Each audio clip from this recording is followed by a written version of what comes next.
The strange thing about Will Rogers, the great American satirist, is that the longer he's dead, the smarter he gets. The presidential election cycle unofficially began the day after Labor Day, and I found myself in the library pulling the works of Rogers, whose populist newspaper column began its run in the New York Times 100 years ago. His observations read like they were written last week. Lord, the money we spent on government, wrote Rogers, and it's not a bit better government that we got for 1/3 the money 20 years ago. Think about that. The federal budget under Joe Biden is 3 times what it was 20 years ago under George W. Bush, who never met a dollar himself that he didn't like to spend. The federal deficit, what the government spends minus what it collects, is about 3 times more as a percentage of gross domestic product under Biden than it was under Bush. Now, in terms of foreign policy, Biden has made the same mistakes as Bush, committing the United States to a costly and endless proxy war in the Ukraine. The billions in military and financial aid to a notoriously corrupt country is also financed through debt, just like Bush. Will Rogers had an answer to this spiraling madness. I have a scheme for stopping the war, he wrote. It's this. No nation is allowed to enter into another war until they paid for the last one. Now, members of Congress trip over themselves to genuflect to the olive green cargo pants of Volodymyr Zelensky. Our representatives never come home, though, with a stated endgame. This was true in Rogers' time as well. The taxpayers are sending congressmen on expensive trips abroad, he wrote. It might be worth it, except they keep coming back. People today ache for a clear direction for the country. Instead, we get talking points and misdirection from the paid pipers from the political cesspool. If you ever inject truth into politics, you have no politics, wrote Rogers. Is there anything more untruthful than Bidenomics? Default on consumer debt, auto loans, and credit cards are at their highest levels in more than a decade. Because of inflation, more people are paying for necessities with their credit cards, and those interest rates, too, keep climbing. Another uncounted measure of inflation, but I don't need to tell you all that, do I? The jobs created in the last 2.5 years are basically those recovered after being lost during COVID. But job creation overall has not kept with population growth. Real wages are also down.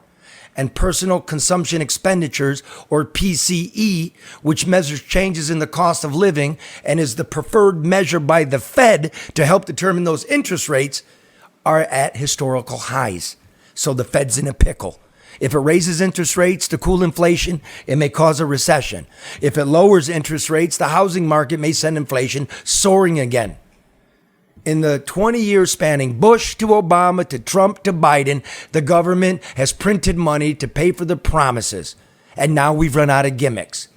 The only sane thing to do is bring fiscal and monetary policy in line, and that's cutting spending and increasing taxes. I know, it'll never fly. Americans don't trust their representatives. Or as Rogers wrote, the only difference between death and taxes is that death doesn't get worse every time Congress meets. This election is expected to be the most expensive in history. Some estimates peg political advertising alone to top $10 billion.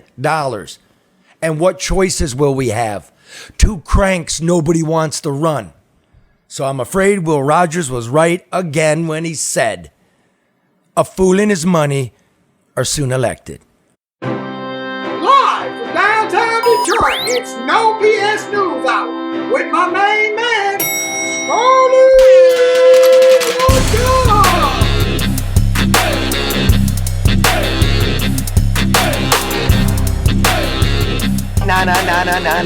No bullshit!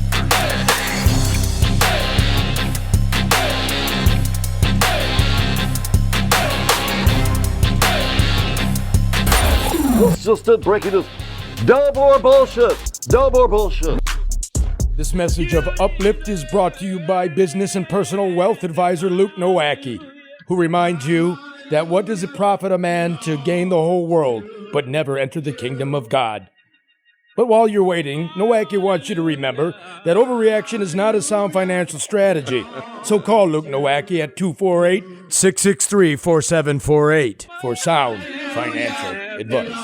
Hall Financial is putting more money in your pocket with our exclusive no-fee home loan. That's right, you pay no fees to Hall Financial. So in addition to our nearly 6,000 five-star reviews and our average 9-day turn time from application to close, you now pay no fees to Hall Financial. This is going to save you up to $2,500 in fees that you'd normally pay to the other guys. Start saving now, 866-CALL-HALL, or chat with us at callhallfirst.com. Yeah, no, hey, Ma, Ma, yeah, no, I think you're paying too much. Yeah, no, Legacy Partners keeps an eye on all your rates, continuously shops all the carriers. Make sure you have the best program. No, not only does Legacy do home and auto, they also have great life insurance. They can even get you signed up for Medicare and Medicaid. Remember, I told you maybe you don't have the best program? Yeah. No, you just give them a call. 586-209-4106, or go to their website, legacypartnersins.com. What's a website? Just call 586-209-4106. Oh, no, listen, the show's about ready to go. Yeah, it's a good show. Yeah, we got Dan Miller, voice of the Lions. Yep. Yeah, he's going to talk about Mel Tucker, too. Mel Tucker, Ma. Michigan State. Yeah, I know. Go Blue. Okay. I love you. Bye. Oh, what a bad week for Biden. Listen, I'll come over and I'll show you it on my phone, okay? My smartphone. It's the one where you can watch videos? Text? Did you get my... You don't know how to get my text? Okay, I love you. Bye. Hi. My mom. That's what she has you for, Charlie. My mom. Listen, Karen, I mean, you sent it to me just before we got on here. Bad week for the Biden clan, huh? Yeah. Hunter Biden just charged federally with 3 counts tied to possession of a firearm while using a controlled substance. Mm-hmm. Now, before all the MAGA people go crazy, just remember something. If you're a gun owner and you're smoking weed, you're breaking the same laws that Hunter. Meth. Don't matter if it's crack or meth or weed. It's still weed. Yep. You can't do it. So I would stop posting. I know.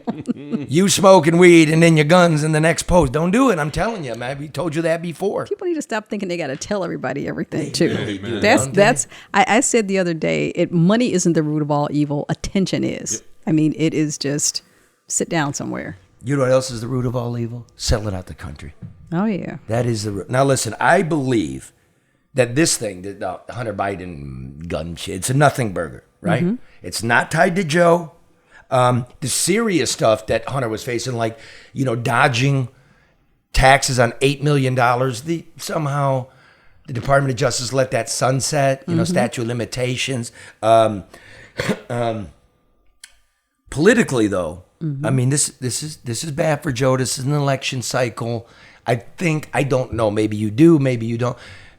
This is the first child of a president of a sitting president. Is that true? Yeah, it is. That this is the first time, but it is. I think it's going to have more political damage than legal implications, Charlie. And so this gives the Republicans something to kind of sink their teeth into for the election, and I don't think that they're going to let up. Well, it's an anchor because remember he was going to get away with this with that sweetheart plea deal, yep. and that's gone and that blew up. Okay, so the Weiss, the special prosecutor, I don't know why it took 5 years for him to finally bring charges on something you could have brought in 2 months. What happens when your dad's the president?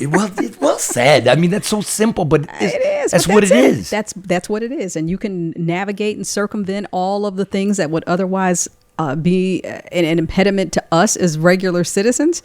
But those are the things that work to his benefit. So, I mean, the bad we continue for Biden. The impeachment inquiry comes right, and I don't really care about the left, what they think right now, and I don't care about what the right thinks, because that $10 billion I was talking about is really spent to convince those of us in this room. I'm going to give you the counties right now, like Oakland County, Livingston County, maybe Kent County, Nevada, Clark County, Maricopa County in Arizona, Pennsylvania, North Carolina, Virginia, Georgia, Wisconsin, Michigan. That's it. Yep, That's the deal. So I believe that there's more than enough questions to launch an impeachment inquiry. Do we all agree? 100%. I mean, more than enough. It's talking points. Right. It's not the media. You failed. You did. You failed us because one, Biden lied to us. I didn't know anything about my kids' business dealings. Period. That's just patently not true, and everybody now knows it. Right? Agreed? All right. There's at least $20 million in a web of bank accounts to the Biden family while Joe was in office, going all the way down to his grandkids. Yep. I mean, that raises some suspicions. I would like an investigation. As a investigative reporter, I know I would. That's obvious. Every citizen should. They should at least want to know. I mean, because again, if that were anybody else, an inquiry and an investigation would be justifiable. So it is justifiable at this level You got Hunter Biden on the Burisma board. His own business partner told you that his dad knew. He's being pressured by the founder of Burisma to get something done, right? All of a sudden, Joe's getting the prosecutor fired. I don't know if that's like what happened, but it's enough to look. It is. And party loyalty is not enough to overlook this. I mean, everybody should ask for an objective investigation. Did Joe profit? I mean, you don't have any evidence. Well, that's why you investigate. Right. We do know that Hunter Biden, and this is called evidence. It's not slam dunk evidence. It's not, Smoking evidence that would convict you up by itself. But he's sending texts saying, I got to pay half a dad's salary. That to me raises questions. And there's the fact that he didn't pay the taxes. He didn't register as a foreign agent. Why would you not? Why would you hide all this? Because you're doing something illegal. I know, I was just saying because you can. Well, there's nothing directly to Joe. Well, let's take a look. We all want that, right? Sure. I mean, you didn't hear me bitch when they were investigating ties to Russia.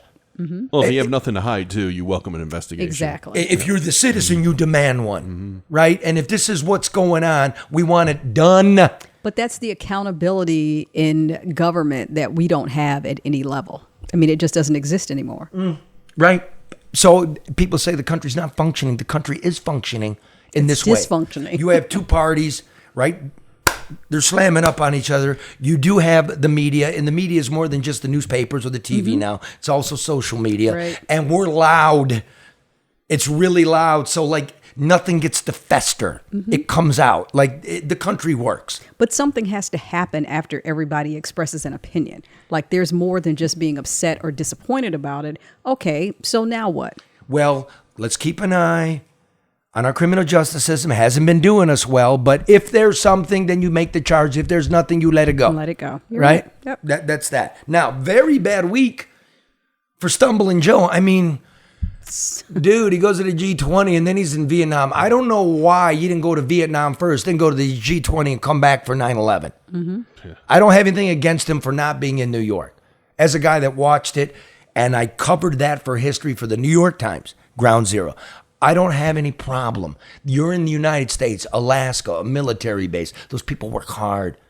That's just a fine place to do it. Yeah. Fine place to honor it, right? But let's just go back. You're in Vietnam. You got any clips here, Mark? Sure, yeah. Remember what I told you before? The show you're supposed to, just, hey, I got clips. Now I got to sit here and fake it like, hey, Mark, wink, wink. He was thinking it, Charlie. No, and Mark's keeping it real, man. He's keeping it stiff. I was Keeping it stiff. He's like, we're not going to do fake news. That's no bullshit news. I was going to say, I feel like regarding the investigation, is he going to pull a Reagan and just be like, I don't know what's going on? Because he's really laying the groundwork for not knowing what the hell is going on. Well, like Reagan, he doesn't know. That might stick, though, in this case. Will, Nancy? There you go. Yeah. And here's exhibit 1 of that, He right? may have a game plan. He just hasn't shared it with me. But I tell you what, I don't know about you, but I'm going to go to bed. What? What? There's Vigor and Vim. I'm going to go to bed. I don't know what the premier of China's got in mind. That's the leader of the free world, and he's going to bed. He said, I don't know about you, but I'm going to bed. All right, what else we got? We talked about at the conference overall. We talked about stability. We talked about making sure that the third world, the what? Southern Hemisphere had access to change. Had access. It wasn't confrontational at all. You came up with Thank you, everybody. This ends the press conference. Thanks, everyone.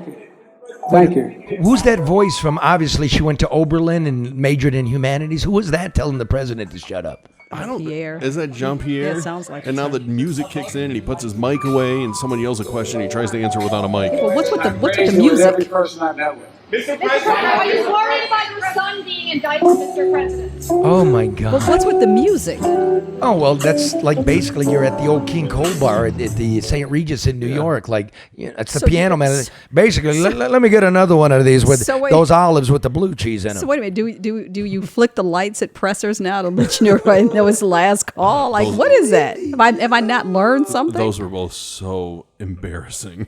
Just embarrassing. It's not there, and everybody knows it, and the Democrats know it, and very prominent Democrats are now writing op-eds like he's got to go. I mean, we all know it. 75% of the country knows it. That's really similar to, remember how he only, what did he say, he had 6 grandkids, and everyone's like, what are you talking about? You have 7, and that drumbeat got louder and louder and louder to where they finally had to say, yeah, I have 7. Is that going to happen here where you shouldn't be running for president? You shouldn't be running for president. But he's old, and I don't dismiss age. I mean, because some people have their faculties about them well into their 80s and 90s, but he's showing a sign of decline. They're both too old. Trump's too old. Biden's too old. They are. We need. Hey, let's put him in a ring. Now I'd like to see that. We need new blood. That would be fun. Maybe that'll be the undercard of Elon Musk and Zuckerberg. Oh yeah. Well, are they ever going to do it? Pussies. Pussies. That would be think so. You know, when you got to think to fight, you're not a fighter. I don't want to see that. Yeah, but I don't want to see them in shorts and their shirts off. Oh my God. Okay, so look, now here he lands in Alaska and he lies about being at 9/11. Hold it for a second. He lied. Look, I can make an excuse for age, or I can make an excuse. You know, I mean, okay, it wasn't the next day; it was a couple of days. This week late. You know, I couldn't make that. Busy. I'm not sure if he's senile, or we all know when he wasn't senile, he was telling whoppers and lies. Yeah, plagiarizing. Right? I mean, he just plagiarizing, making bullshit up. So this is what he said in Alaska. Oh, wrong one. Oh, look. Oh, that's Afghanistan. That's Saigon. Mark, what is that? Oh, my Lord. That was supposed to be Afghanistan. Well, why don't you turn it off? Well, and put what the is one it? on? I'm trying to. Yeah. It's the off switch. Oh, I didn't even know you had that. Mark's got clips and But he's just. this I is have too many clips. But this is the thing. Elected officials can say things because nobody ever fact checks. That's so not true. I mean, they're like Snopes and PolitiFact and Pinocchios. But it's also just smothered in the barrage of information and news. It's not even the fact checkers lie. You know, all you got to do is just go look at the Hunter Biden laptop and watch how they've slowly changed what that fact check is. Do you have it, Mark, or not? I do. Yeah. All right, let's play that. I hope this is the right one now. Jesus. Ground Zero in New York. And I remember standing there the next day and looking at the building. I felt like I was looking through the gates of hell. It looked so devastating because from where you could stand. what? I was there. He wasn't there. He wasn't there. You mean you got there before George Bush? Well, no, he didn't. The day after, he's on the Senate floor giving a speech. So, I mean, that's a very easy one to prove. Maybe he meant he was there in spirit. He could have been. He could have been there the next afternoon, but no, it's scheduled. He's doing meetings. Were the trains running? What in Manhattan? No. Yeah, exactly. And he travels by train, so no, I doubt he was there. So fuck you, Joe. You know, is like I said, is a guy that had to live all that. Like there's no. That's stupid. There's no calamity that you're not trying to score some points on. There's no need to do that. There was none. No. And no, I don't think that was senility. I just think the guy is an inveterate liar. Yeah. Right. Little white lies that don't mean anything too, right? Well, they mean a lot. No, I don't mean by that, but I mean, what if he just said that? Hey, I remember it when I got there. Yes. Now again, instead of pinpointing a day, it was 22 years ago. I can't tell you exact. I can't. You know what I mean? I don't think you should. Like Mark it's said, just you need to bring it up. It's a blur, but like when I was there. on or about. You know what I mean? On or about. Or just like, when I was there. I don't remember this day and this day. It was just horrible. Yeah. What was he wearing? I mean, some things don't matter. Like, you got to remember something. My job for the paper of record was to chronicle that. Mm-hmm. That's what I did. No. And let's just be fair here. Trump's bullshit too. Mm-hmm. I mean, trying to, you got some clips, Mark? I do. Hey, wow. You better when get the your act World together. Trade Center came tumbling down. And I watched in Jersey City, New Jersey, where thousands and thousands of people were cheering as that building was coming down. Thousands of people were cheering. So something's going on. We got to find out what it is. Everyone who helped clear the rubble. Thanks, Mark. You clip that, but he said Arabs, I believe, at the end of that. He goes, Arabs mostly, I believe. It's a lie. There isn't a videotape of thousands of people cheering. Giuliani, you know what I mean? Him being what he is, I'll tell you what he did do. He was the guy when there was no Bush, when there was no Biden, when there was no Clinton. He said, do not go to Atlantic Avenue, which is where the Muslim population lives in Brooklyn, and strike back. Hate is what got us here. I'm always going to give Giuliani that credit for all the discredit he's brought to himself. I'm going to give him that. What he said, that's a fucked up lie. It just is, and we should think better of it. And your father's Arabic, isn't he? Mm-hmm. So just as a human being, deceased. Yeah, well, God rest him. God rest him. That should piss you off. Well, yeah, but it's the same thing, Again, from the other side of my family, my mother's black. So yeah, I mean, but you should never just collectively group and hate or show disdain for people because of one person or the assumption of that group. Well, yes, but then to make up lies. Yeah, but that's a whole nother story. In a desperate hour. Yeah, that's true. But everybody focuses on the emotion of it, and again, that's not the way to lead. It's not the way to lead, but that's what he thought would garner interest or support at the time. Fuck him. He also said he donated hundreds of thousands of dollars, as we now know, because everybody dug into everything that he did. You didn't donate shit. So be quiet about that. You didn't donate. And then I remember him coming down. Again, watch this. A couple days later, maybe 2 days, 3 days, whatever it was. But being the reporters, you had to be around him. You're talking about Trump? Yeah. Right. Okay. But he was wearing dark, either it was blue or black. He was wearing the red tie to white shirt, as I recall. We all had to run up there. And I didn't get my bylines on the early stuff. If you could get the cell, you would call into the office, or you'd run shit out to a runner. You'd have a guy, you're at 43rd Street. He'd come in, take your notes, and run it up there, and we go back in. But this is what Trump said. Who helped clear the rubble, and I was there, and I watched, and I helped a little bit. But I want to tell you, those people were amazing. Clearing the rubble, trying to find additional lives. You didn't know what was going to come down on all of us, and they handled it. They did. He's right but about he that. Said us. Yeah. But let me tell you, when we were all there, and as a reporter, sometimes you got to put that down. You can do both, and you're looking for people. They put us in a pen, and they would bring in groups to check this hole, check that pile, and you would write your blood type on one arm. And you would write your phone number on the other arm in case you fell down and you died. And I just remember that looking at the area codes, and I saw 516 Long Island, and I didn't see any 212. I didn't see 1212, which is Manhattan. There was not 1212. So, yes, I believe that the West Side Highway should be renamed, and it should be called Heroes Highway. Because of the nurses and the doctors and the badges and the regular people that ran down there. Now he came. I had to sit there. Now, unless he went around the back end after he left, I didn't see a clean up shit, dude. So just don't. You don't have to. You don't have to. I guess he figures it's easy to say because who is going to recall whether or not he was really there? Who's going to check? It's all this stuff going on. So it's easy to just say, yeah, I was there and I did this and it fits the narrative. So maybe it becomes believable. You know what I hate about it? Because I watched a lot of clips and around that clip is him talking about, I don't know if you remember when the Republicans attacked him for having New York values, for being whatever, I guess that means too liberal or something. He had a really great synopsis of, the police and the fire workers and the just everybody in that whole day.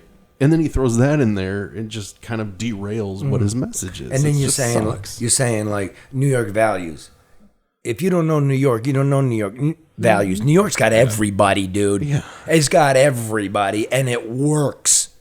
It does. It's the capital of this country. Mm-hmm. So the New York values are American values.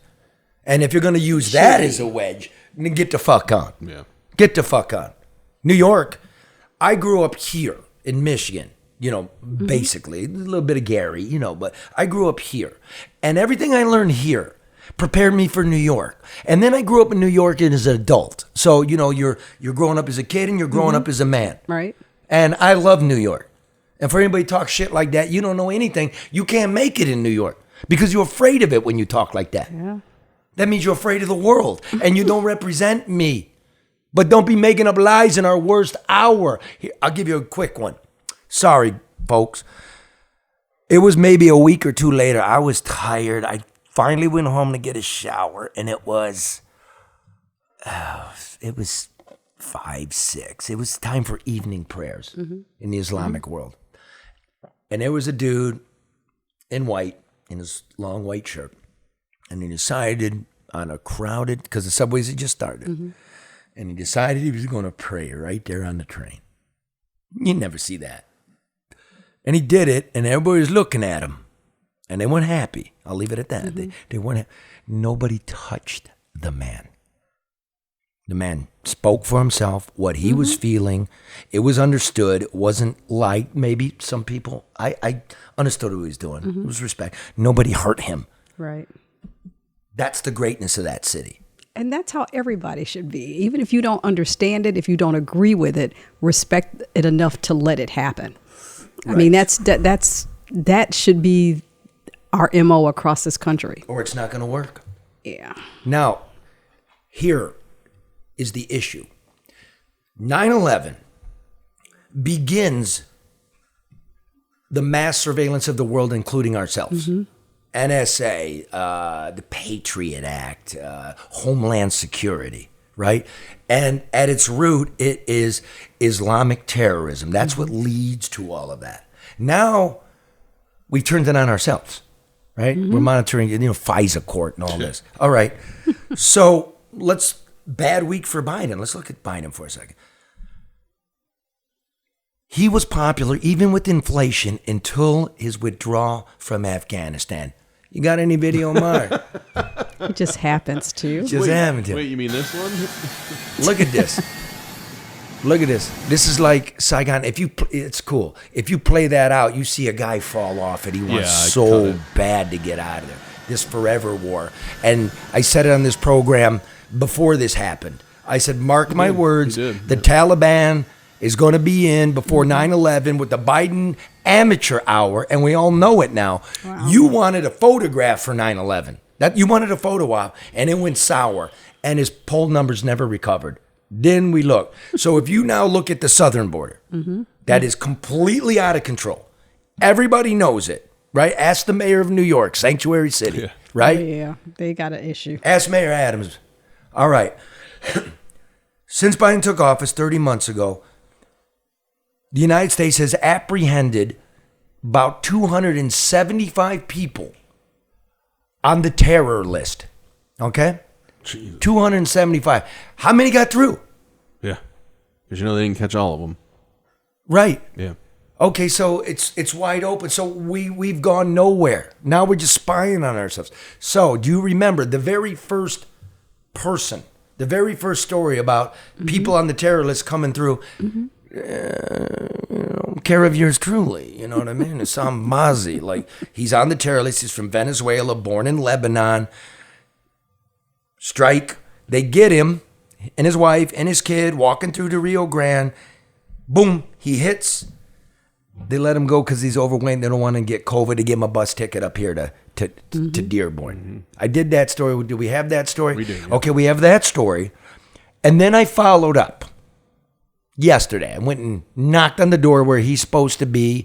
And then I got his brother on the phone. So let's play both of them. All of that. Like, what the fuck, Joe?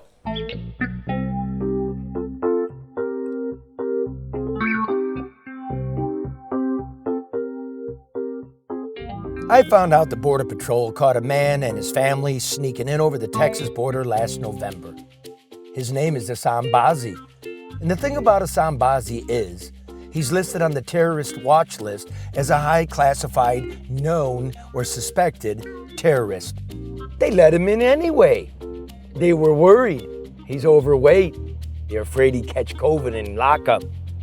They're not supposed to do that. I'm told they've never done that.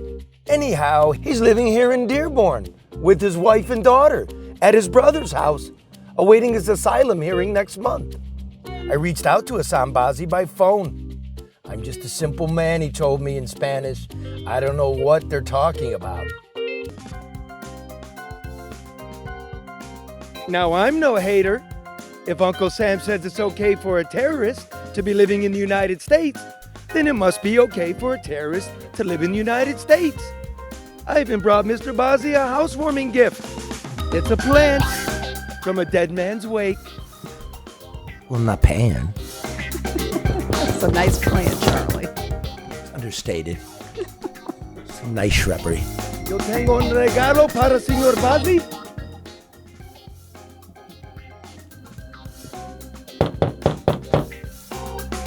Señor, un regalo para ti. Nobody home. Well, as we like to say in Dearborn, bienvenido a los Estados Unidos. Welcome to America. In Spanish.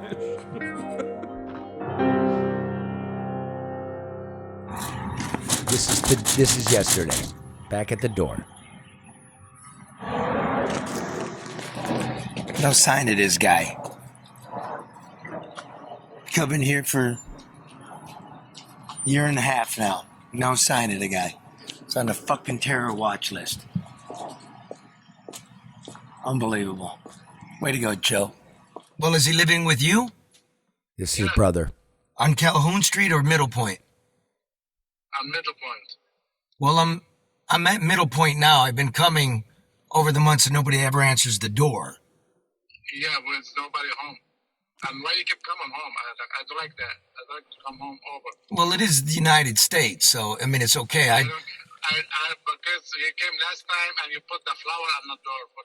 Oh, did you get that? Yeah, I get that. I don't like that. It was a gift. It's not a gift. That's a funeral home. No, it's a housewarming. No. That's a funeral home. Please don't call me back again. I don't like that. Okay, well, I have you on camera and everything, but I don't like that. Well, that's okay if you have me on camera. I mean, I'd like to have your brother on camera. I know. It's not your business. Well, it is, because it's my country and he's on the terror watch list, and I'd like to know if he's been given asylum. You know, it's not a terrorist. I don't know why you keep saying it's a terrorist. Well, it's the government documents. It's not me. It's the FBI. It's Homeland Security. It's clear and everything is clear. Well, that would be nice to get that straight. Yeah, that's a clear from the time he entered Michigan, entered Texas. It's clear. No, I have it right here. It says, despite being a flight risk, a recent entrance, no equities, and a positive terror hit, the subject will be released on intern parole per headquarters. So, no, he's not been cleared. I just want to know if he's been given asylum. Or does he have a court? I think you have a court in the year, I think. I'm not sure. So there's another court date. He'll be going to that. Isn't it his hearing yet? Yeah. Almost 2 years. Can I give you my phone number? I would love to talk to his lawyer or to him. No, I don't want him to call me back, and I don't like that. This is, I don't know how he got my number, but It's in the official Immigration and Customs Enforcement documents. I know, but I don't like to call me back. So you have no. I don't know you. I don't know you. You don't know me. I don't want to call me back. Well, I don't want to talk to you. It's not my problem. It's not my case. It's not my. That's why I'd like to talk to your brother, and this is his official number. Do you have his number? I know. I cannot give you his number.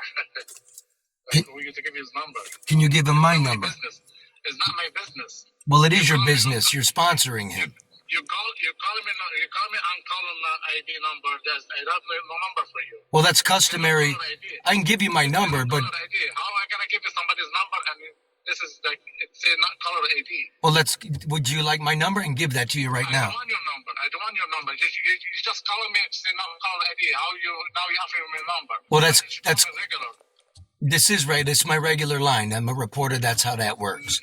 So you know when corrupt when. Now you offering me your number. I don't want your number. Why don't you call me regular before? Well, this is everybody that gets a call from me gets this. I'm busy right now. I cannot be on the phone. Is your brother working?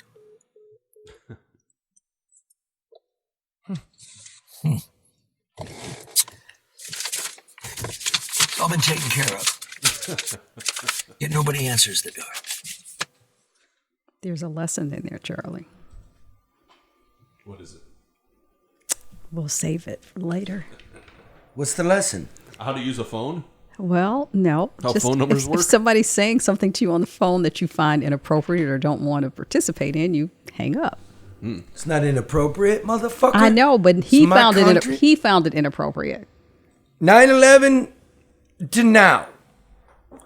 I want to know if your brother's been to asylum court, why the hell he's still here, and I'm just going to be frank about it. If you've been to the border and you talk to human beings, I call it bullshit. These aren't asylum cases. These are people looking for a better life. Again, if Ichabod Joe is going to fucking let the border open, I'm doing it too. Wow. I'm going to do it too. That's a complete and abject failure to protect the homeland security. We don't have it. What's this dude doing here? That's the first case that I've ever heard of. You're on the terror watch list and you're let in. Now, maybe it got adjudicated. I don't know. I would like to work that out. I called ICE. I called Homeland Security. I called Congress. You can't get a whisper on this guy. Maybe nobody's watching. Well, I'm watching. I know, but maybe everybody's like, oh, I forgot all about him. I'm watching, and you know what you should watch next? What? Dan Miller, voice of the Lions, and sports director for Fox 2 News. We're going to talk about Mel Tucker. We're going to talk about the Lions' chances this year. And the only thing in the last, since 2005, that has been the same, the only overarching thing is the Ford family owns it, but even that changed. The only thing that's been the same all these years is Dan Miller. I think he's a jinx. He's going to have to answer for this right after this.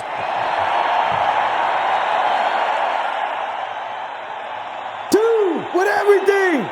A side of cheese fries to go. Ready, set, go, red, go. Detroit might not make it to the championships, but you can have a little bit of Detroit at your next championship party. American Coney Island, 12 dogs with all the fixings. Air mail special, right to your door. That includes Alaska and Hawaii. AmericanConeyIsland.com. The first, the best, and better than all the rest. And they can't fly either. Yeah, baby, I'm going to Vegas. They got a Coney store there too. Yeah!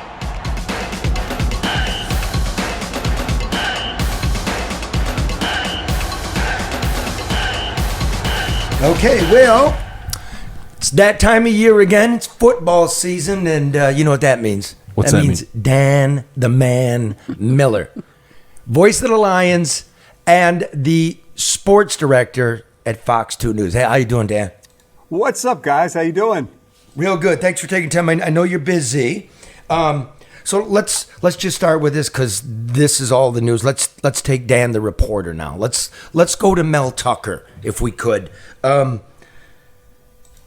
If anybody at this point doesn't know, Mel Tucker is under investigation. There's a hearing come October. He's been suspended because he's pleasuring himself over the telephone with what would you say, a contract employee, a vendor? A vendor of the university. Yeah, right. A woman named Brenda Tracy who accuses him of, she's a rape survivor and a victim advocate, and she accuses him of unwanted sex. How would you say it, Karen? I don't know. She said unwarranted... I don't know. Unwanted sexual advantage. It can't be an advance. It's on the phone. So all right, he's on the phone and he's jerking off, and she can hear it, and something gross. It takes. Dan, I guess the question for you. So you've been in this game a long time. Have you ever seen any coach of that stature absolutely burn themselves to the ground like that? Gosh, that's one that you got to hit the memory banks for, but. I mean, Bobby Petrino comes to mind. Explain who that is. Bobby Petrino, when he was having an affair. Gosh, I got to remind myself of it. Motorcycle accident. I think she was there, and then he had to. Again, I don't want to say that because I don't remember all the exact details, but it certainly was the undoing of him as a highly thought of head coach. Patino had the thing in the Italian restaurant. He obviously survived that. Look, we've had coaches that have found themselves in bad positions before. I think when there's $80 million on the line, that certainly gets people's attention. When you're the face of a university and the face of a university's football team, that certainly gets people's attention. I think there have been other people within the world of sports, certainly, that have put themselves in terrible situations, that some of which cost them their job, some of which didn't, some of which cost them reputation. But this is certainly one of those situations. Look, there's a lot of details here that I don't know about, and they're all going to work themselves out at the minimum, it's extremely bad judgment on his part. But man, it just feels like with the lawyers going back and forth, it's a tough one to wade into beyond that, because it seems like there's so many things going back and forth. It's tawdry. I mean, do you think, again, as the reporter who's watched these things over the decades, what odds do you give that he actually survives this? I believe he's done that. I'd be shocked if he ever. I'd be beyond shocked if he ever coached another day at Michigan State. That's not going to happen. They'll pay him off and tell him to leave before then. Look, they're trying not to pay him. He's going to fight for his money. I don't even think his coaching at Michigan State is on the table anymore. I can't imagine that's even the remotest of possibility. This, at this point, is about the contract that Michigan State would certainly like to get out of, and he obviously wants to get paid. That's what this is going to come down to now. This is going to be about lawyers fighting through contract law. Is Michigan State, I guess, more sensitive and perhaps not overreactionary, maybe prematurely, because of the Nassar situation? They had the violence on the campus. I mean, are they just in a position where they don't even have the ability or the flexibility to flush out what's actually taking place? There's no doubt that it has to be heightened sensitivity on their part because of what they have been through in the past. But again, Karen, I think that's where we get into a little bit of what did they know and when did they know it? Because, the immediate reaction on Sunday was, well, you paid him yesterday and you're suspending him without pay today. What has changed besides the USA going public? Then it comes out that in a Title IX investigation that the university doesn't necessarily know what the exact charges are. They only know there's an investigation. So did they know anything? That's what I think a lot of people would like to know. It seems there's some plausible deniability in that situation.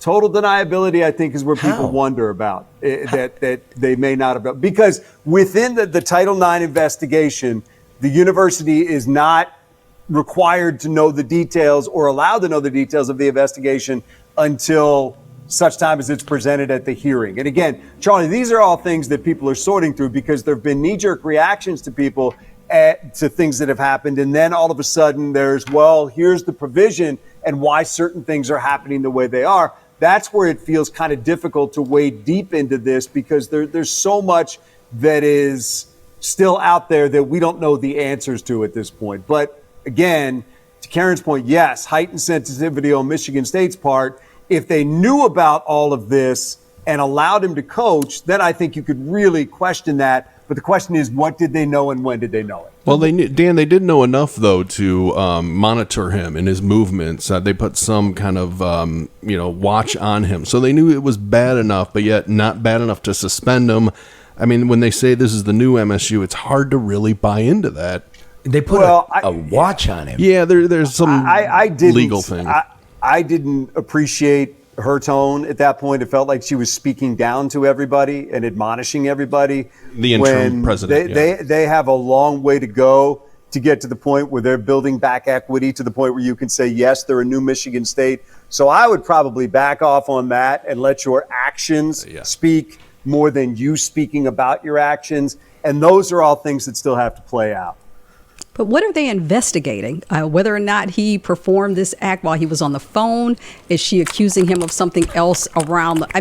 This one, Charlie. What? Just stop. Sound effects. I mean, what exactly are they investigating?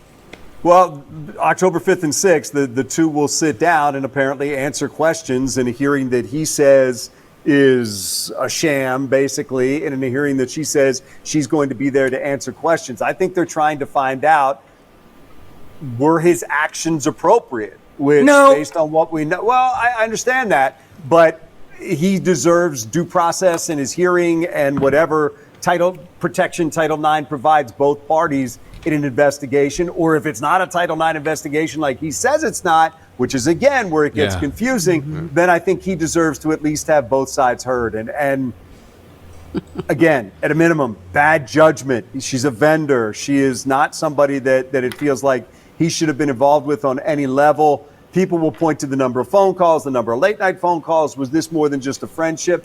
I don't know the answer to that, but that's what he's putting out there. And then she's putting out there that's something that's totally different. I don't have the answers for who is telling the truth or not telling the truth at this point. Well, we do know that Mel Tucker did not tell the truth when talking to investigators. I mean, there's about where he was. About where he was. Let's go. Okay, so it is a vendor. Obviously, there's some kind of flirtation going on. I think she says as much in these reports. Okay. He knows. Like you said, Dan, it's about judgment, because I'm reading into this. He's on a golf outing representing the university, paid for by some fund that they have in Florida. Donors. So he knows it's company time. So it looks to me, and again, I guess that things will come out, you knew you're on company time doing this with a company vendor. I mean, that's why. There's no other reason to tell the fib. Right. If his point is that they had an adult relationship that was consensual, is there anything there that would lead you to say, okay, that might cast it in a different light? And I'm not here to stick up for Mel Tucker. I'm simply saying these are the things that have to play out. That's his defense, is that they were embarking on a consensual relationship, flirtatious. She sent him a picture and talked about what it would be like if they were both naked. I mean, where am I supposed to go with that? I have no idea. This is his defense, not mine. I mean, but to your point, Charlie, yes, there was bad judgment, but is there sometimes a gray area if you have two adults? I don't know the answer to that. Is the answer no, because he holds power over her because she is a vendor of the university? Some people may say that's it, full stop. Indeed. Do you know, did he have a reputation for this beforehand? I don't know that. You don't cover the. No, I'm not out there. I'm not out there on a regular basis. I would not know. Would you think the guy's going to coach again? Let's say it goes down the way I yes, think. Yeah. I do. I think normally what happens in these situations is somebody has a friend who gives them a job. Somebody makes them a defensive backs coach or a coordinator or something along those lines. Normally there's a soft landing for coaches with somebody that they know at a different place, and then they try to rehab their image. These are not great details to hold a press conference and say you're hiring somebody, with more details still to come. But I think, normally we have seen guys that have gotten another opportunity. As I said, it's a buddy system that is out there, and they end up on somebody else's staff. We've seen guys that have rehabbed themselves on Nick Saban's staff, but Bobby Petrino. Those were different. Yeah. These are different sorts of charges than what we're dealing with here. So the answer is, I think so. I think he'll coach again. I think he'll get an opportunity. I don't know that he'll be a head coach again. I don't know that press conference is one that people want to have. But again, this still has to play out. We still have to see ultimately how this whole thing ends up and what the story is before we can apply it to where he goes from here. Let me do this. I want to ask you the question. You too, Mark and Karen. Check this one out, Dan.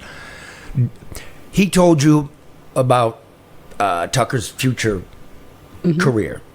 Do you think this affects her career? And that's what I was going to ask in terms of, does this now make because her... what does she do for a career, though? Well, she's a survivor advocate or a rape victim advocate. So she's going around to universities talking to athletes so that they are conscious and aware about their behavior and the implications it has on females or women. So, but my thing is that does this help her emerge as a savior based on her platform, or do people now look at her suspiciously because of the unanswered questions surrounding her accusations?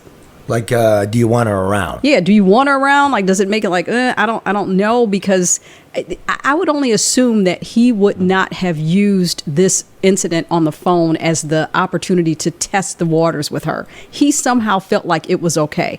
I mean, you have to have that conversation, and people don't want to say it. But I know, but I just don't think that was the first time that he would venture out to test the temperature of whether or not that type of behavior was acceptable to her. I just don't. All right, so Dan, let me do. Dan said, I don't care what you think or say. Dan's interested. I got it. Dan knows you're a smart woman. No, I'm just... Finally, just on the culture of college football, Dan. I mean, it's not just Michigan State. Even though the governor wants to come out and, I'm a survivor and I want answers. I mean, you're the governor, you can get the answers. But we had this bullshit go on at the University of Michigan. We had this go on at Penn State. We had this go on at Ohio State. There's things going on at Northwestern. Is the state of college football basically so rotten, or is this the historic culture of college football, just that the world's changed in the way we communicate? I think there's some of that, Charlie, but again, we're naming several universities out of how many hundred that have big-time sports. And look, we have a cultural problem with, people and sexual aggression and sexual assault and things like that. It's not just a college problem. Is it maybe more amplified on a college campus where you have young people, alcohol, opportunity, and things like that? Yeah, it probably is, because you have a concentration there of people that might be involved in something like that. So I do think it is something. But brother, I wasn't talking about the student body. Like when I'm talking bringing about it back these to are that. adults. I'm bringing it. Nasser was an adult. Anderson was an adult. Joe Paterno and his staff, those were adults. That's what I'm talking about. I think where you have people in a place of power, you have situations like this that can arise. Where you don't have, look, I think each of those requires a conversation, because there were checkpoints along the way where those situations could have been stopped and they weren't. So do we have a problem? Yes, but the problem isn't always just with the perpetrator. The problem sometimes can be with the system that's in place, that people do not fully utilize their power to stop these situations. It's so fucked up. If people knew about the situation at Penn State, which we know that they did, and didn't do anything about it because they were scared of the power of football and the power of Joe Paterno or Paterno himself, then that's problematic. It goes deeper than, the awful person that did all of this. We're supposed to have people that help keep other people safe. And if you don't do that, if you just allow these things to happen, tangentially because you don't do anything about it, then, or directly because you don't do anything about it, then that's it. That's a different problem. You have people that do it and people that enable them because they don't do their job. Here's my neat segue. Let's get to pro football. Some good news, Dan. Now That's why I thought I was here, man. That's what I thought you were here too. You know, you wake up one day and what the fuck's going on? Okay, but anyway, you handled that very well. You've been the voice of the Detroit Lions since 2005? Correct. And now I did a little research. I don't have, the stat guys like you have up in the booth, but since 2005, I'm assuming you've not missed a game. I've not. Wow, that's okay. So that would be 293 games, including the playoffs. 293, Dan. Now, they won 108 of those and lost 185. Now, I'm not doing the math. I'll trust you.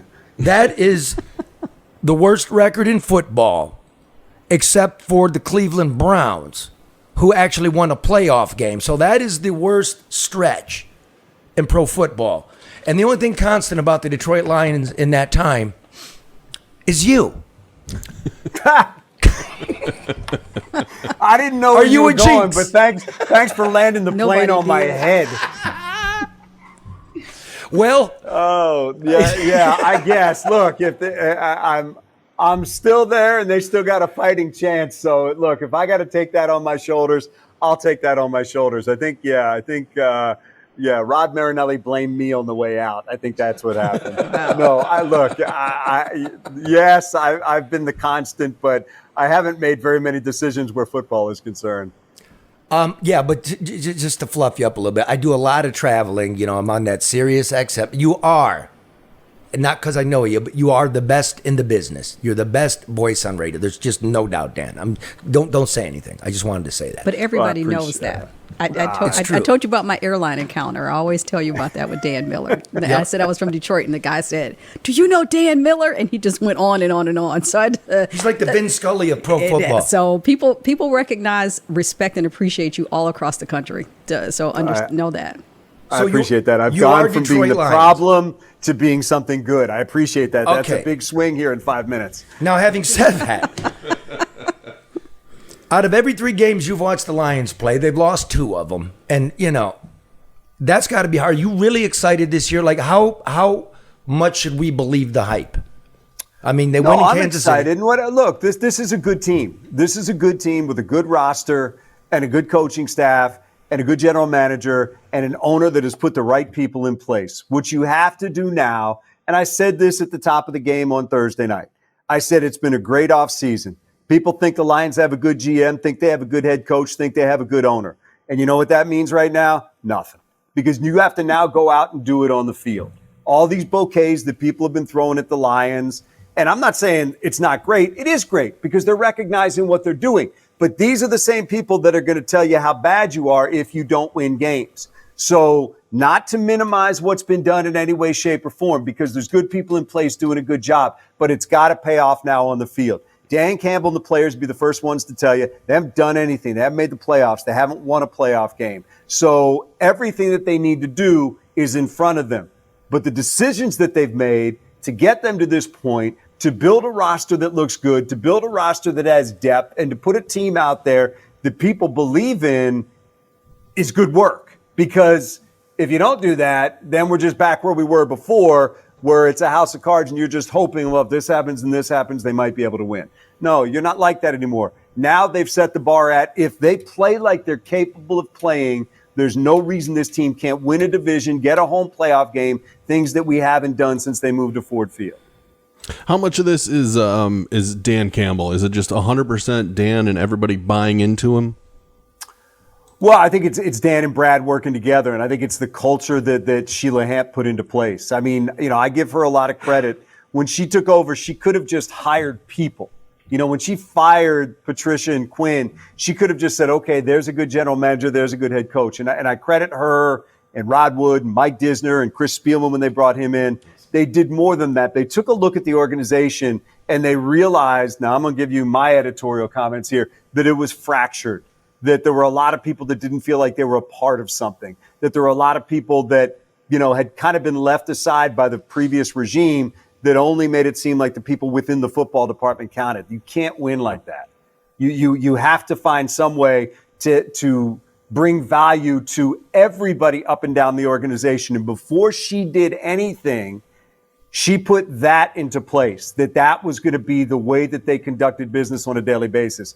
Then she went out and got guys that live that life, that make sure that people feel valued. And that's from, Brad Holmes to Dan Campbell to Chris Spielman. And those guys have been three really intricate pieces within the organization. So it's a long way of saying, no, it's not just Dan Campbell. It's everybody that's around him. He's a big part of that. And certainly he's the face of it and the voice of it. But it's the people that they have working together there. The word that they use is collaborating, which truly is a collaboration there of everybody in the organization that has brought this thing together. It sets the table for being successful and sets the table for winning. What they have to do now is go on the field and do it. Well, let me ask you this. Inside that building, inside that football team, and inside your head, what are the expectations? Because, lots expected from the public, and I hear this from fans. Man, if we can just win that first home playoff game, and I say, what's wrong with you, motherfucker? That's like an astronaut saying, if I could just get to Gary, Indiana. Yeah. Is the expectation the Super Bowl? I mean, that's ultimately the expectation. Yeah, no doubt about it. You're not just in this thing to get to the playoffs. You're not just in this thing to win your second playoff game since 1957 and say, yay, we finally did it. No, this is about ultimately winning the Super Bowl. Now, is this team capable of doing that this year? We're in week 2 of 18 weeks. So, I mean, there's a lot that has to happen, a lot of things with injuries, and there's a lot of things. But no, but look, I think this team is capable of competing with anybody in this league. So you showed it. But they have to go out and prove it. Yeah, they did. But you have to go out and prove it. And I hate, it's not a cop-out. It's just what you are on paper ultimately is only a projection and a possibility, but what you are ultimately on the field is what defines you. And that's why I keep saying it. I've come back to this 150, maybe 1,000 times during the offseason is just go do it. Just go do it. Everything's in place now. Now it's time to take it off paper and put it in the standings and on the field and all that. What are my expectations? This team should win the NFC North in my mind. They should have a home playoff game in my mind. Talk to me about the rest of it when I see what they look like. But going in right now, they have less questions than the Bears. They have less questions than the Packers, less questions than the Vikings. I think the Vikings and Packers are going to be pretty good. I don't think this is going to be a cakewalk by any means. I think the Bears still have some issues, but I do think the Lions right now are the best team in the division. Now they got to prove it. I think the Lions went and did what they had to do, which is they had to improve that defense, and it looks good. So I think is the key of all keys to play a Goff, the quarterback. Yeah, but I mean, I think we found out last year that Jared is part of the complete puzzle. This team's built around their offensive line. Yep. And we found out last year that if you run the ball, Jared's a heck of a play action passer, and the numbers bear that out. And they went out and added Gibbs and added Laporta to the guys that were already here, like Amon-Ra and Khalif and Josh Reynolds and bringing in Marvin Jones and guys like that. So, yes, your quarterback, it's the most important position in all of sports. But sometimes it's what you do to allow that quarterback to succeed and allow that and put him in a position to succeed that dictates just how good he is at that most important position in all of sports. I think it's so that's Goff. part of it. I think that's it's Goff. part of it. Mm-hmm. But it's also, is your defense good enough to not make him score 35 points a game to win, which is kind of where they were last year. I think certainly this team this year, on paper and based on what we saw in Kansas City, looks like a better defense. That in and of itself makes Jared's job easier, and makes Jared a better player. Okay, finally, the UAW strike is in 7 hours. Apparently, yeah, it's right behind me. 6, 5. I don't know what they're doing in the control. You know how that Take us works. out on that. What's your prognostication on the UAW versus the big three? Any projections for this game? I mean, it is the Fords. Kickoff's 7 hours and 50 seconds Listen, away. man, you already had me talking about something I wasn't ready for. I'm definitely not going there. You're a specialist. We general news guys got to know everything. Listen, Dan, really, thanks for the time, man. If there's ever an extra ticket or two, you got my number. You know what I mean? The Lions made me mad my whole life. I wanted to get some tickets, but I just can't be Charlie come late. I don't know, dude. You were telling me about your behavior in the press box before we went on. I'm not sure I want you as my They guest. won't let you in, Charlie. I take the end zone, baby. All right, Dan Miller, voice of the Lions and director of sports at Fox 2 News. Thanks, man. Have a great season. Appreciate you guys. Thank you. Thanks, Dan. I bought club level seats years ago, and I just gave up. I said, this is a waste of money. No. So I got rid of them. Well, now you got to get them back. Nope. Don't want to do. I do say this, though. Dan Campbell at least looks like a football coach. Matt Patricia just didn't give me football coach vibes. Yep. Well, and I'm just, because I'm not a football person, I'm just telling you from that perspective. I'm like, dude, you don't look like you should be a coach. You know who gives me all things internet surveillance? I would say XG Communications. Man, they give me those vibes. Well, when it rains, the power goes out. And when the power goes out, the internet goes out. When the internet goes out, I call my friend Matt and Bernie at XG Service Group. Look at Bernie here on his hands and knees, giving it everything he's got. Look at that man crack. So busy, he forgot to wear a belt. There's Matt right there getting the board together. That's 734-245-4100 if you need Matt and Bernie to come take care of your voice over internet, your security cameras, off-campus access control, Wi-Fi, and cameras for homes and business. They'll design it for you. You got restaurants, they do drive-through systems, railroad cameras for public safety, total wireless camera systems for your home and business. Yeah, that's right. Call XG Services at 734-245-4100. You know what? When it rains a little bit, the power goes out. We kind of told you the power goes out. We told you that the electric future can't be the future if you're not taking care of the present. Let me just take you back to Paulie the Power Guy. He's very, very up there. We ready? Oh. What are you doing? For G, Sorry, what are you doing? I thought that was the cue. No, I'll go like this. Here's the cue. Yeah, what's the cue? I tapped the Emmy. The Emmy's not in the clip, though. And That's Dan crazy. Miller didn't have one of these. And then, it's the Emmy. Listen to that. It's the clicking of an Emmy. Finest 10. Bite it. Brass plated. It's unbelievable. That's not even. What is that? I don't know. 10. I don't. Okay. Anyway, listen. Sorry. Want to start this? Oh, by the way, Yes. the hour's up.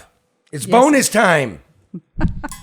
You have bonus content. Bonus for content. free. Hit the donate button. For free. Do we have a donate button? Yes, there is a All right, donate we button. might have a donate button. You go to NoBSNewsHour.com. You got it, yeah. We have a website. We do. It's a pretty good website. I think it's a great website. It's a great Merchandise. website. Yeah. Background. Old. No, there's no I don't merch. know about that, Karen. No, now we you're haven't. getting The way- merchandise is in the back room over there. Well, we did have a merch button. You're getting way ahead of yourself. Oh no, now. you're going way back in the past. No, I thought I was moving toward the No, future. we fired talked the about. merch guy. We fired him. We got merch Is back that there. why I don't have a shirt?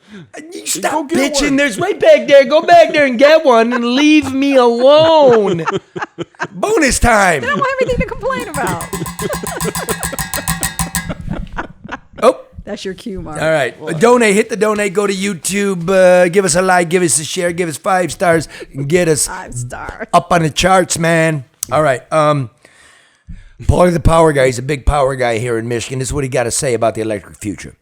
Hit the Emmy. I got to give him the cue. Did I just break the Emmy? Are we ready for GM and Ford to be all electric by 2030? Do we have in America the capacity to generate and deliver electricity? Absolutely not. Ooh, We're not even close. We're not even close to being ready for that. What do you mean? So tell us what is needed, and then tell us why we don't have it. Well, we need to be able to take care of the demand that we have now. And look what's happening in California. They're having rolling blackouts because it got a little warm out. and they're going to mandate that everybody drives an electric car, which is going to add to that demand. So what we have to do is beef up our infrastructure, electrical infrastructure, before we add the demand. What'd you do? No, give it. Wait. There's your T-shirt. Anyway. Do I have to give it back? No, It's listen. the extra large. We're in the middle of a bit. now. Okay, I'm sorry. Oh, look, Karen's got her shirt. Look, I got my shirt. Look at that. Yay. You got it. Yay. Do you want one that says Charlie LeDuff? Sure. I'll wear your name on my body. Where is it? Hey, wait a minute. It's right here in my pants. I'll call you later. Wait. Hold on. We don't want any Mel. issues, Charlie. You're not a contractor. Now listen. Okay, so Paulie the Power Guy. Paulie. I like Paulie. I'm loving this show because man, we're into everything. Right. Regular people way, but we do the work. So Paulie the Power Guy told you like a year and a half, 2 years ago when all of these prognostications and demands of the auto companies and the appliance makers were going all electric. Paulie, who's got very much to do with your electricity, says it ain't going to happen. Right? Right. You looked it up, and Ford is going to go all electric by 2035. 2035. So in 12 years, Yep. all electric. We'll get to that.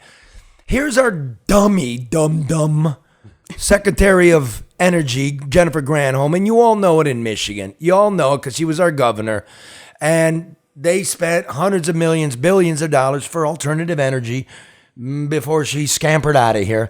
And we have no battery plants. The windmill companies went broke. So here's the new performative. Can I take that word? Yes, you can. Here's bonus time. Go ahead. Click the donate. Yeah. What? I'm waiting for my cue. Gotta hit The cue. Yeah. Gotta hit the Emmy. Well, not yet. Not yet. Jenny decides, you know what? We're going to get on the ground with the regular. We're here on the ground. Like here on the ground is like where regular people live. Like you're on safari. You know what I mean? We're here in the Serengeti. She's in an ivory tower. We're here. She's Jenny from the block. And she's going to take the electric vehicle on a cross country, cross state. She's going to go from North Carolina to Tennessee. 4 hours. 500 miles, 4 days. 4 Electric days. vehicle to tell you like how great this is going. 4 Right? days. She's not talking to Paulie the Power Man. We're talking to Paulie the Power Man. She is doing selfies. And go ahead. She's followed by not No Bullshit News Hour, but NPR. Go ahead. You got to hit the Emmy. Oh.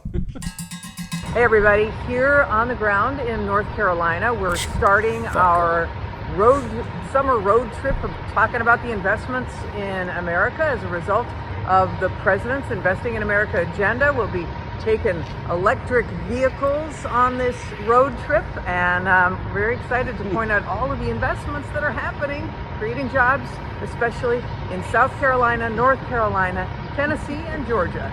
Follow along. Gosh darn. Stupid. And when we get to Memphis, we're going to have some barbecue. Then, of course, NPR. You pick an NPR for a reason because they suck. They do. Well, just get it. It's knee pad journalism. Right? Yeah. Well, that's why they went on the trip. That's why they went on the trip. Even NPR couldn't turn down what happened. All right. It takes on a supercharger, it takes 4 hours. Right? I don't know what there is to do, and there's not enough superchargers. So they get there, but Jenny's not there yet. So one of the staff in a gas vehicle, and remember her security's driving around in a gas Suburban in case there's actually an emergency and we need to get somewhere and we can't trust the electric vehicle. They basically, it's sort of like when you get a parking spot, like you got somebody, go stand there and I'll go around the corner, right? Put a chair there. So they put a gas guzzler in there, and then there's a family from Georgia with a little baby in the back, and it's really hot, and they're they're holding it for Jenny. And then the family gets so mad they call the police. And even NPR can't resist a good story. Wow. And it's a fucking embarrassment. Doesn't work. I mean, I'm for clean energy, don't get me wrong, but this is no way to run the richest, most mobile population in the world. No, it's not. That's not how it's done, and that's not how it's going to be done. It shouldn't be done that way. Now, here's the thing. Hit the donate button. I'm here to talk about, the president that nobody's going to vote for. Do you believe actually if Biden and Trump get there, Trump's going to win? I do. So and that's not that's not an endorsement or any sort. I really do. I think people are quietly disappointed, even people in the Democratic Party, with Biden, and I think that people would pull away from participating, but Trump's base is energized and they want to see vengeance. They want some type of return on what they feel was a loss. Even though I just say it's so exciting, people are going to vote. I just think that it's exciting. We can elect a president who's going to be in prison, or we can elect a walking corpse. I mean, it's like I'm voting. Those are our options, and I think that that's going to keep a lot of people away. But I do think that Trump's base is energized. I do. Oh yeah. Now, having said that, okay, the president's investments and nothing, and nobody can even afford these things, and the government's got to give you $10,000 to even entice you to buy it. This is the CEO of Ford. Is it Matt Farley? Jim Farley. Jim Farley. Mm-hmm. Wait a minute. That's his brother, Chris. I think it's it his brother cousin. Cousin, I think. Yeah. Oh, we got all that straight. Chris Farley is his cousin. Yeah. Once you see that, you can't unsee it when you hear him talk. Yeah. Chris Farley's his cousin, and they're all a joke. They're all a fucking joke. Both big fat guys doing pratfalls, right? You got to hit the Emmy for the. There you go. Maybe if I hit it enough, it'll straighten back out. Oh, my God. I get the cheap regional Emmy. I see how this goes. All right. So, Chris? Jim Belushi? Yes. Okay, Jim Belushi, the CEO of Ford. Chris Belushi. Jim Farley.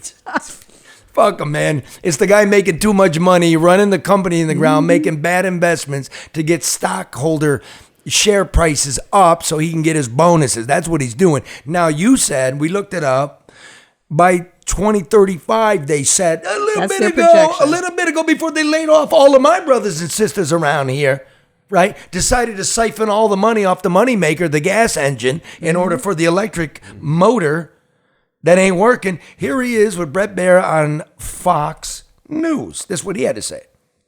Got to hit the Emmy. It's not working, right, in electric vehicles. Can you say that definitively? Great question. I think the way we see the market today is that there's more and more electric vehicles offered to customers, but they're just not willing to pay a premium for them. Some customers who have the right duty cycle are really interested. She said the price premium that we see a year ago is not there today. And we're going into the mass consumers who have a lot of charge anxiety. They don't have range anxiety, they have charge anxiety. So you would be against a government mandate of any kind?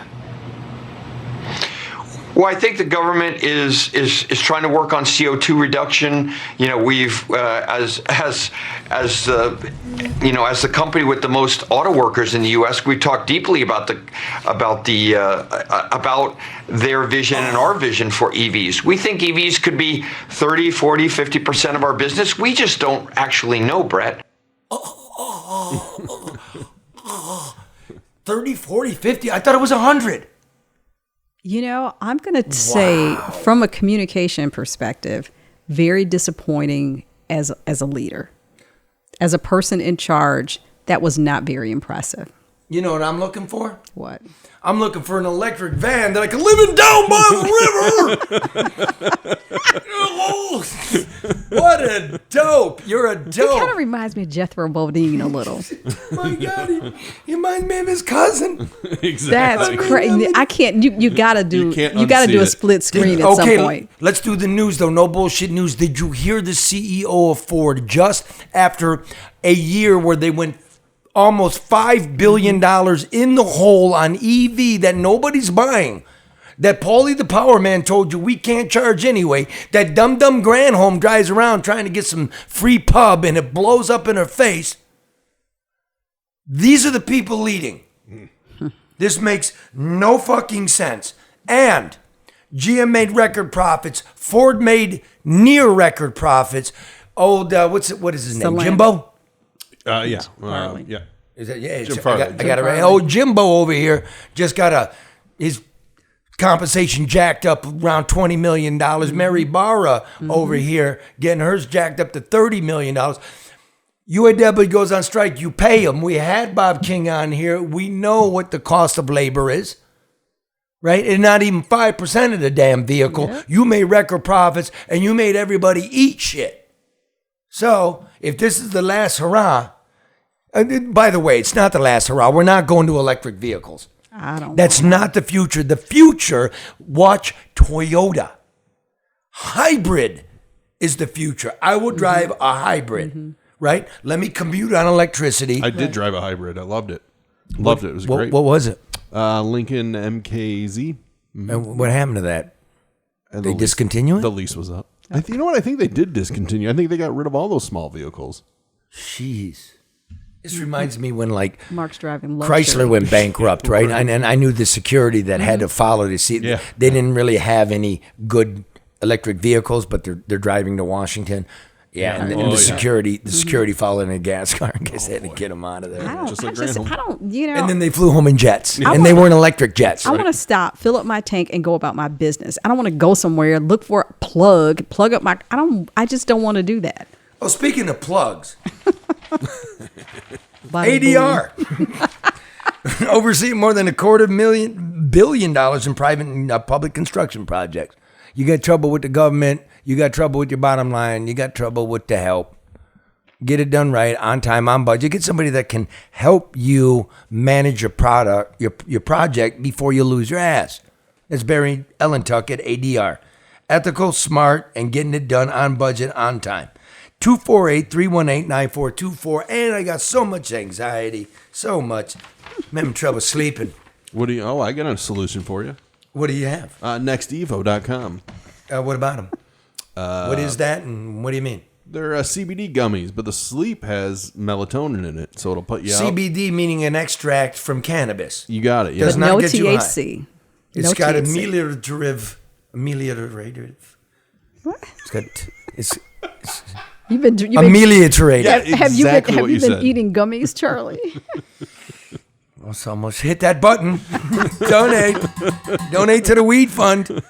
But these products are not weed. These products are the natural extracts from cannabis that can help you with your anxiety feelings. They can help you with your trouble sleeping. They have a stress complex. They have a sleep complex. Stay well going into the fall. Yeah. I didn't know how I felt today. I love the light. I love the snap, right? I'm not sure I know what's coming on. I sleep well at night. The windows open, and then you got to close the windows. That's why you sleep well. And the cabbages are starting to curl. It's all really good. Is that a euphemism? No, just stay well. Go to Next Evo Naturals, nextevo.com/no BS. Get a 25% off discount and a free bottle of the premium pure CBD. It's a $50 value. You only get one. Don't be like that. But they do send it to you. See, that's something a lot of people don't do. They promise you an add-on, and then you don't get it. It does. You get it. It comes. Okay. Thanks for the plug for UPS. No, it has. They got a raise. No, they sent it. They got a raise. Come on with it. Oh, by the way, you're going to get nailed, man. I believe what they're going to do is, I think it's the first time in history they're going to strike all of. They're all going three. That's what Sean. What is his last name? Fain. Yeah, that's what he said. That they're going to do all. I guess they're going to stagger, but they're going to do all three. Oh well, I called them my sources.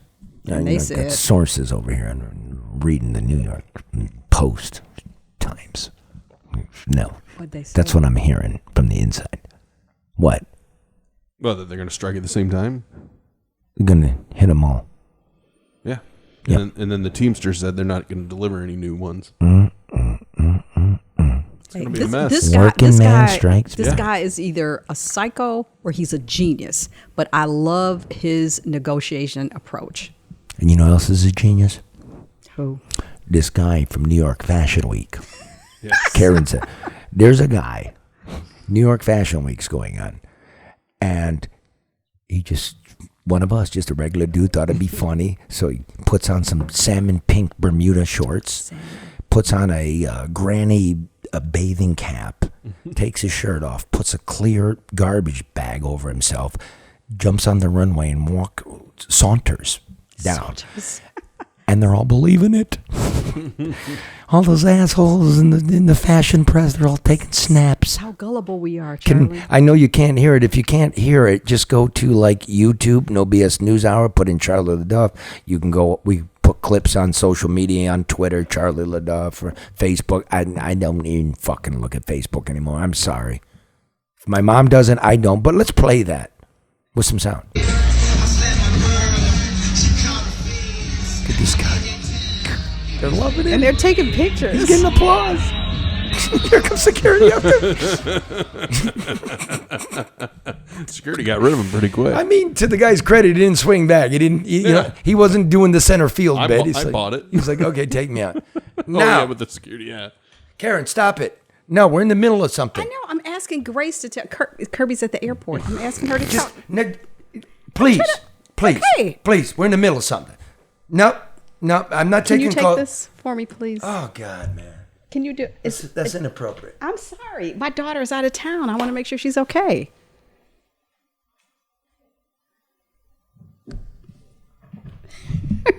Go ahead, spank my hand. No. I wanted to make sure she was okay. She's traveling, so I apologize. She probably thought we'd be done by now. Okay, so let's get back to the fashion thing. You quit? I do. You finish it. I don't know what's left, Charlie. Okay, no, we got to show Charlie's. Charlie, come back. Well, if you thought that guy was good, you haven't seen anything yet. Okay. I'm wearing a rubber suit with a pair of stockings stuffed down the front. I descend the staircase and... Wait, is that laughter? Are they laughing at me? No, wait, they love me, yes? It's laughter of love. I'm fabulous. I'm decadent. I've gone by the metrosexual and crossed over into Ziggy Stardust. Clothes don't make the man. It's the man who makes the clothes. And that guy did not need to be pushed off. The first guy sauntered, but Charlie sashayed. You know, there's a difference. I watched the whole thing. Charlie took walking lessons. He did the whole modeling thing. It's actually a really good piece. But yeah, and his outfit wasn't bad either. New York Fashion Week is so weird. I know, so weird. it I don't is. get it. But, So, yeah. is that the show? That is the show. Yeah. All right. Well, Mark, thank you. Charlie, thank you. We got to go find him. There he is, right there. There's the Emmy. All right. The Emmy will take the place. What happened? Well, What'd you do? We wrapped up the show. You told us to wrap up the show. I just had to go to the bathroom. Oh, I didn't know that. You walked out and said, I quit. No, I said I had to piss. Oh, I thought you I said missed I that. quit. I'm sorry. You missed this Maybe I did. fantastic male model that walked the catwalk, though. He sashayed. Did you guys? We did play it, yeah. Yeah, we played it. Talked We about talked how you about it. took all the lessons. Did you see that bulge in my pants? No, we did did not. I ever? Oh, yeah. I didn't look. I didn't Fetish look. rubber. I did not look. What color would you call that cape? Royal blue. Royal blue? I thought it was purple. Like a teal kind of thing. No, it's not teal. Look at that fetish rubber. I look good. I look like adamant. Yeah, you do. They love me, yes? It's you are. laughter And look of at they love. love me. I'm Look at fabulous. New York I'm loves. Look, decadent. did you see that? I've gone by the Did you see that move? metrosexual and crossed over into So, did you go to finishing Ziggy school, Charlie? Stardust. I went with Clothes Willie don't make- Ninja.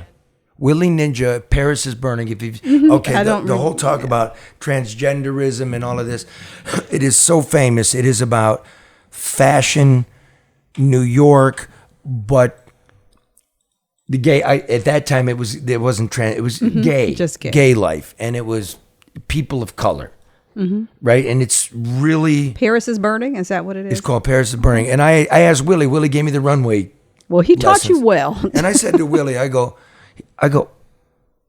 you keep saying people of color. Like, why isn't it colored people anymore? And You know what he said? What? It's more elegant. Oh, okay. That's a really understood, man. I guess. Okay. Extra syllable, but it sounds But it sounds way good. better, man. Yeah, it does. It doesn't sound. And he passed away. Sorry. And is a friend of mine. Willie Ninja. You've had a very colorful life, Charlie. I've had a very life of color. Life of color. I didn't say you had a colored life. I said colorful. Today's show was good. Hey, we had bonus content and extra bonus content. That was good. It was. It's nice hanging with you this week. Thank you, I was pretty proud. That was pretty smart show. It was good. Thank you, Mark. Stick up for yourself, man. And grace for the past. Don't let him tell you. How did it go from the 90s where it was, hey, motherfucker, don't do what they tell you, to, hey, motherfucker, you better do what they tell you? That's a good question. Think about that. See you next week. Wait a minute. There's more? Oh. Okay. Eat your heart out, Miller.